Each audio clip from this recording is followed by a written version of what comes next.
with me a little bit, because I'm going to take a wee bit of time to, where's the lady who asked me about the pound? Yeah. I'm going to take a wee bit of time to answer this question, because the currency obviously is a big question, it's an important question, it's been a very topical question over the past couple of weeks. You asked me why are the other parties saying we won't get to keep the pound? Well, there is a simple answer to that, and it is that they're trying to scare you, to make you think we'll lose the pound. Well, we're not going to lose the pound. I'm just going to take you through our position and why we've arrived at the position we're at, and also give you the facts that say no country can be stopped from using the pound. A couple of years ago, the Scottish Government asked a group of economists, very eminent international economists, to look at the range of different options that an independent Scotland would have for currency. And it looked at all of them, and there are a range of options. You know, our proposal of using the pound within a formal arrangement with the rest of the UK, to using the pound informally outside that kind of arrangement, to having our own currency, either pegged to sterling or free-floating, or the euro, which we've ruled out because we don't think it would be right for Scotland to go into the euro. Now, that group found that all of these currency options were viable options. They all had their pros and cons, as all options do, but they recommended that we use the pound within a formal monetary union. I'm going to come on in a second to say why that's not just in the best interest of Scotland, but also in the best interest of the rest of the UK. But before I do that, you know, this point is one that everybody needs to hear. And the next time you hear somebody like George Osborne saying Scotland won't get to keep the pound, just remember this: no country can be prevented from using the pound. The pound is, in economic jargon, what's called an internationally traded currency.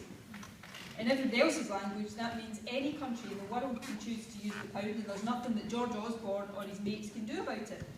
When Ireland became independent from Britain, it used the pound for a fair while until Ireland had its own currency, and then subsequently, of course, Ireland went into the euro.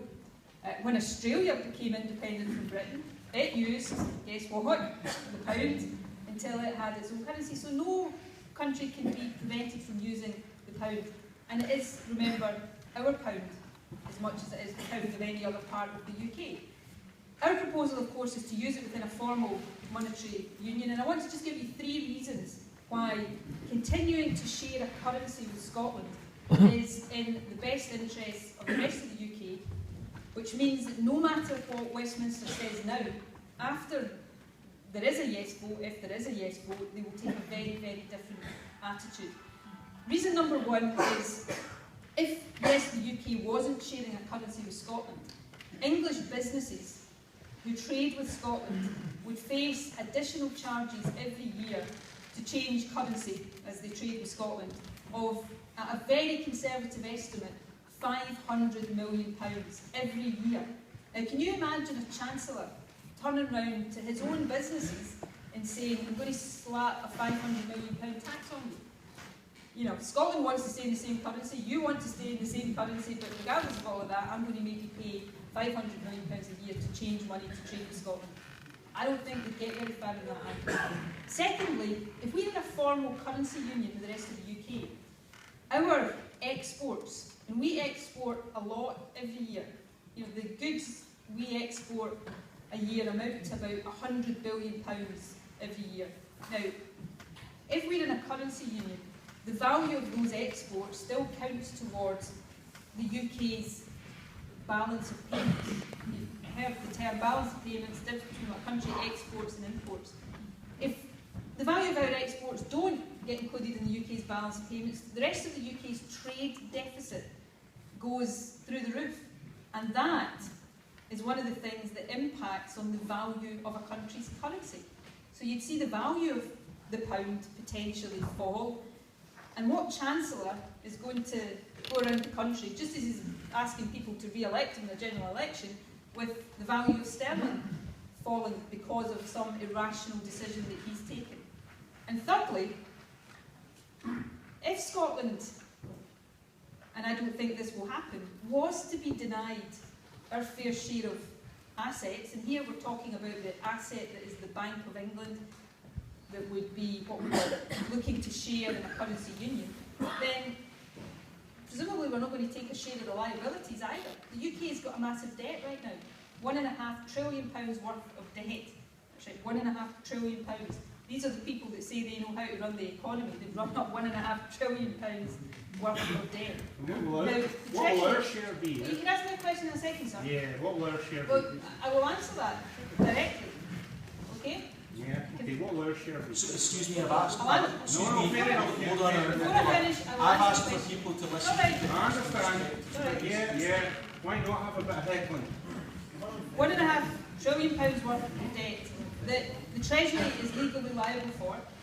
I think we should take a fair share, but presumably we only take that fair share if we get a fair share of assets. So these are the reasons why, notwithstanding what you're hearing now, my prediction is, if there is a yes vote, then we'll have Westminster politicians queuing up, wanting Scotland to be in a currency union. So you're all intelligent people. You can listen to the arguments, you can listen to what I say, you can listen to what the other side say, and then come to a judgment on what you think is the most reasonable. In terms of the gentleman's question, I'm not sure if he's still here, but on Scotland's share of the debt, we'd roughly have a share of that debt that was about £120 billion. Now, it might be slightly more than that, slightly less than that, depending on the basis it was calculated. But whatever rational basis of calculation you have, per capita share based on the number of people living in Scotland, a historic share, based on our contribution to the UK over a period of time, or we can't get some assets, so we get a cash contribution for our share of the French embassy or something that would reduce our share of the debt. But on any rational calculation, our share of the debt would leave an independent Scotland with a debt that was a smaller proportion of our overall economy than the UK's is of it. And that's how you measure whether debt is sustainable. So, remember, we're paying already for the UK's debt. An independent Scotland's share would actually be a smaller proportion of our economy. So, sorry I took a long time to answer that, but I think it's important on currency for you to know the facts and the solid common sense reasons why what we're putting forward makes sense, and then you can make up your own mind.